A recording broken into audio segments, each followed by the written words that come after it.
Buyurun bayrağı ya.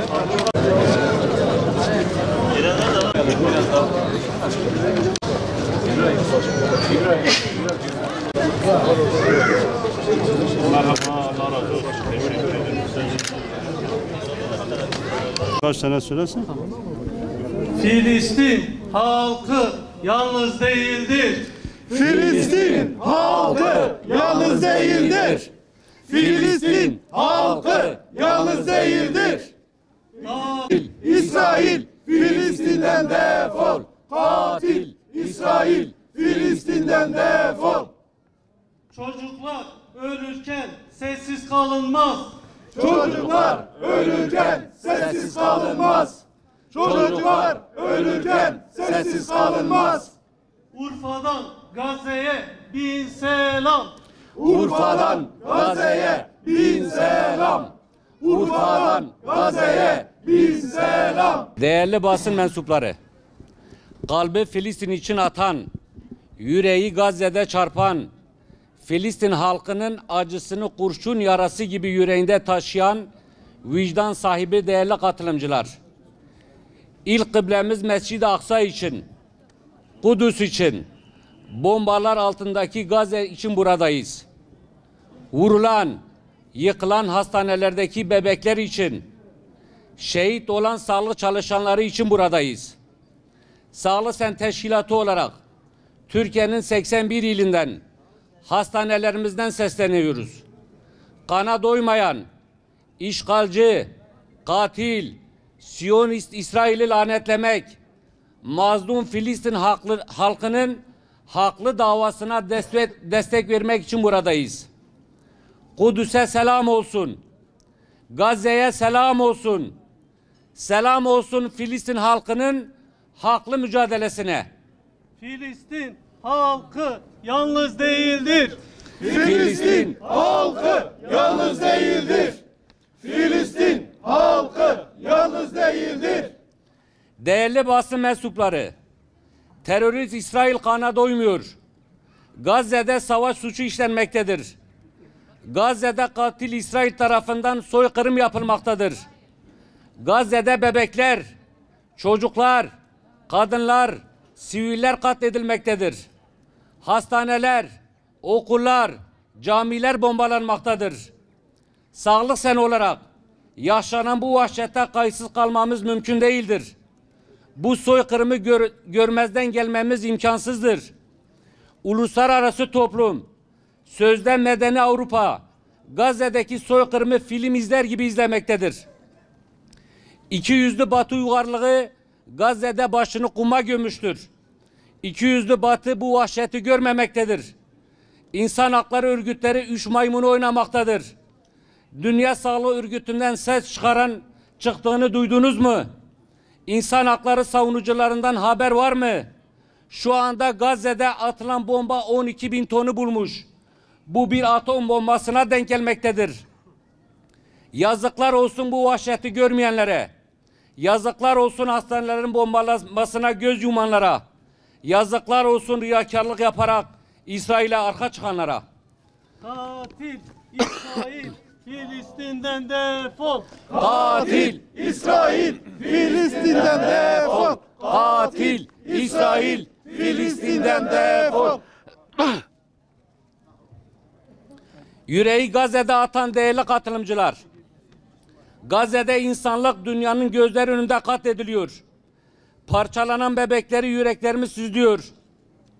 Evladının cenazesini bacağına yazdığı yazıyla bulan babasının acısı ciğerlerimizi yakıyor. Katledilen annesinin saçından teşhis eden kız çocuğunun feryadı içimizi acıtıyor. Gazze'de şu anda sivil binalar bombalanıyor. Hastaneler bombalanıyor. İbadethaneler bombalanıyor.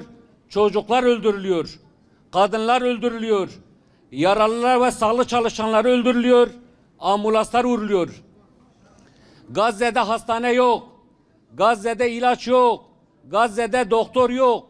Yoğun bakımdaki bebekler çaresiz, ölüme mahkum edilmiş durumda. Kıymetli sağlık çalışanları, insan sağlığına hizmet eden kurumlara, hastanelere saldırı yapılması insanlık suçudur. insanlık dışıdır. Savaşlar dahil her dönemde hastaneler saldırılmayan en korunaklı alanlar olarak kabul görmüştür. Ancak bugün katil İsrail hastaneleri gözünü kırpmadan vurmaktadır. Katil İsrail'in hastaneye yaptığı hava saldırısında bebekler, çocuklar, kadınlar, yaşlılar, sağlık çalışanları hayatını kaybetmiştir. Bu saldırı insanlık adına utanç vericidir. İnsanı yaşatmak için çaba gösteren sağlık çalışanını canına kastetmek, insanlığı öldürmektir. Vicdanlara savaş açmaktır. İnsan sağlığına hizmet eden kurumların hangi şartlarda, hangi gerekçeyle olursa olsun saldırıya maruz kalması asla kabul edilemez. İnsan sağlığına hizmet eden kurumların hangi şartlarda kabul edilemez. Gazze'de hastaneler hizmet dışı kalmıştır. Sağlık merkezleri elektrik kesintisi ve yakıt tükenmesi nedeniyle hizmet veremiyor. Tıbbi destek ve ilaç yardımları engellediği için ulaşılamıyor. İnsanlığın ve merhametin önü kesilmiştir, yolu bağlanmıştır. Çocuklar ölürken sessiz kalınmaz. Çocuklar ölürken sessiz kalınmaz. Çocuklar ölürken sessiz kalınmaz. Hasta ve masum insanların çaresizliğinde kayıtsız kalmayan, mazlum coğrafyalara her zaman elini uzatan devletimiz bu vicdani görevi de üstlenmiştir.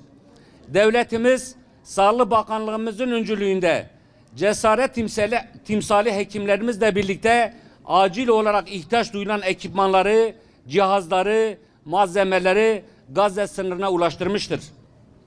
Sadece milletimize değil, insanlığa umut olan sağlık çalışanlarımız şimdi de mazlum Filistin halkının yaralarını sarmak için Gazze'dedir.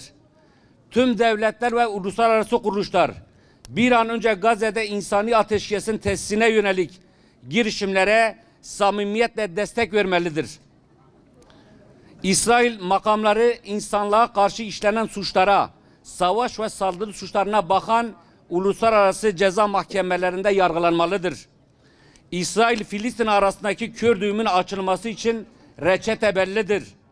Başkenti Doğu Kudüs olan 1967 sınırları dahilinde coğrafi bütünlüğü sağlanmış, bağımsız ve egemen Filistin devletini tanımak şarttır. Ey Siyonist İsrail, ey işbirlikçi ABD, bu firavunluğunuza karşın elbet bir Musa çıkar, saltanatınızı yıkar. Buradan hep birlikte haykırıyoruz. Yaşasın çocuklar, yaşasın insanlık, kahrolsun emperyalizm, kahrolsun Siyonist destekçileri. Defol! Katil İsrail Filistin'den defol. Filistin'den defol. Filistin halkı yalnız değildir. Filistin değildir. Urfa'dan Gazze'ye bin selam. Urfa'dan Gazze'ye bin selam. Urfa'dan Gazze'ye bin selam.